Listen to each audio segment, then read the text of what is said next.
Hey guys, Coach Rob Gray here, Master Sports Performance Coach with the NSPA.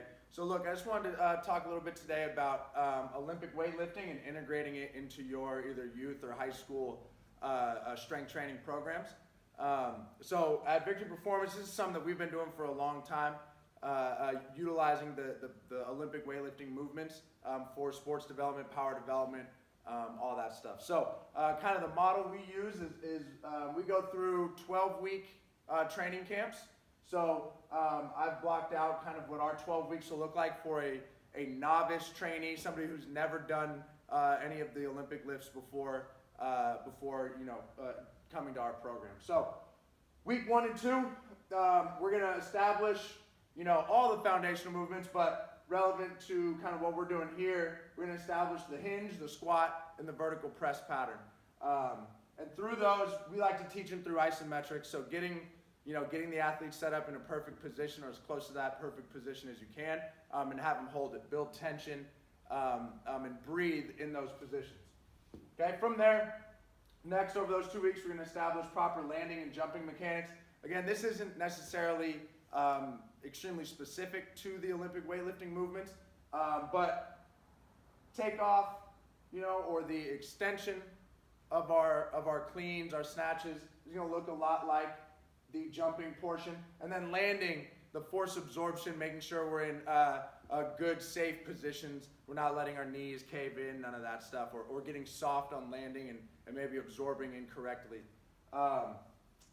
Then from there, we'll actually start to talk about the actual movement. So introduce the hip position for the clean and snatch or the PVC pipe. PVC pipe or barbell, hip clean, or hip snatch, straight arm pull. So again, if we have a kid who maybe the strength is there, we'll throw that barbell in their hands immediately. Otherwise, PVC pipes work great. If you guys have variety of weights for your barbells, whether it's a 45-pound bar, then working down to 35, 25, maybe even some of the 15-pound barbells, body bars, those things will work. Just kind of give you small progressions towards the actual full-size bar. And then we're talking and we're drilling tempo, rhythm, and balance. So as we get into our hip position, we want to make sure we're balanced. And then as we go into that extension, there's a certain rhythm, certain tempo that we're looking for, especially at the top. So again, we talk about that hip position. When we go to extend, we want to make sure we hit the top and we're coming right back down, staying smooth all the way through. We want to avoid getting our athletes where they pull and kind of pause at the top, right? And we're losing a level of the rhythm and the tempo, the dynamic nature of the movement. Okay, then from there, week 3 through 6, this is where we're going to start to introduce the hip clean high pull or the hip snatch high pull. So this is just an extension of the straight arm pull we did. We're now just going to drive those elbows high. Okay, great way to connect the shrug or the straight arm pull to now getting the bar moving vertically, displacing that bar as much as we can. Okay, in those first weeks 3 and 4, we're going to do sets of 5.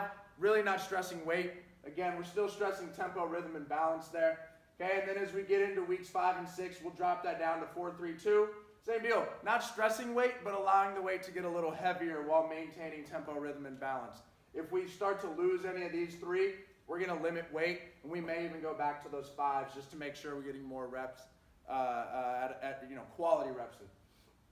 So for novice trainees, maybe someone who doesn't have the requisite strength to hold a barbell, but you want to get a little bit of weight in their hands, we can do dumbbell hip clean high pulls. You can do it with 1 or 2 dumbbells there. And that looks just like your regular barbell high pull. Or we can go into a dumbbell hip power snatch. I tend to do those. We tend to do those at Victory Performance with 1 dumbbell, but you can definitely do them with 2. It's really just kind of a preference for you. The reason we go right to the snatch instead of like a snatch high pull is obviously, it's hard to get the weight to stay out wide and all that stuff. But it does also start to get athletes who maybe have never absorbed weight overhead before. It does allow them to start to do that in a less intimidating manner than with a barbell. So we found a lot of success with that, and then transitioning that into the barbell snatch or the high pull or whatever. We've had good success utilizing that variation. And then last thing, during this 3 to 6 weeks, We're probably not going to be front squatting with any of these people. These novice athletes will most likely be doing goblet squats. So what we do need to do, though, is start to develop the front rack position for down the line if they do end up doing some power cleans later in camp. So one of the kind of considerations is if you have an athlete who's limited in their front rack or limited overhead,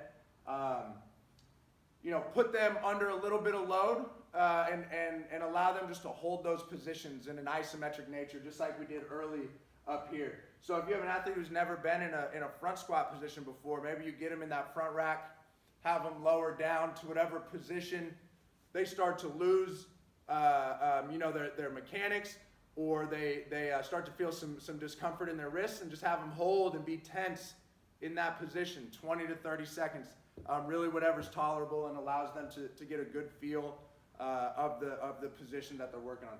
Same thing with overhead squats. Get the bar overhead, get them squatting a little bit, okay, and used to holding weight there and bracing through their entire body.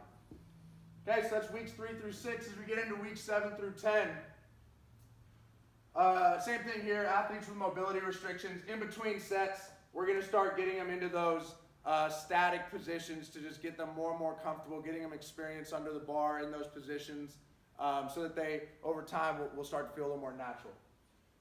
All right, so as far as our progression, we're now going to add in an at-the-knee to hip transition. So what this looks like is really, we're now going from our hip position. We're going to hinge forward, bring the barbell to our knee. Okay, then from here we're going to transition back to our hip, pause for a count, and then we can go into our pull or our high pull. Okay, so what we have there is knee to hip transition, high pull. Knee to hip transition, high pull. Okay, we really like using that because it starts to connect that hinge pattern to our high pull and to our vertical extension, triple, quadruple extension as we get to the top of that clean high pull or transition into a power clean or power snatch. So what we'll do here is we'll do 4 to 5 reps of that, week 7 to 8, and then we'll drop that down to 4, 3, 2. Again, same reasoning as over here, allowing to get a little bit heavier weight, but our focus is still on position, consistency of the new position that we introduced, which is the at-the-knee position and the transition to and from it, but then also maintaining tempo, rhythm, balance. Okay? Those are the big things that we're looking for, getting a little bit of endurance within that tempo, rhythm, and balance protocol. And then finally, week 11 through 12, we are now going to be going from at-the-knee clean high pull to a hip power clean. So we just developed, through pauses, this transition into the hip before going into our high pull. Now we're just going to make it one smooth motion from the knee into the high pull, then into our hip position, transitioning into a power clean. Okay, so that's kind of the progression we'll use. For this, we'll actually do 3 of the at-the-knee clean to high pulls, then into 3 hip power cleans. If you want to do it a little bit differently, where we do 1 to 1, that's fine. However you guys decide you want to do it, but we've found a lot of success with this kind of progression with our novice athletes who've never been involved in Olympic weightlifting before. So there it is, guys. That's kind of our process of victory performance. Let me know what you guys think.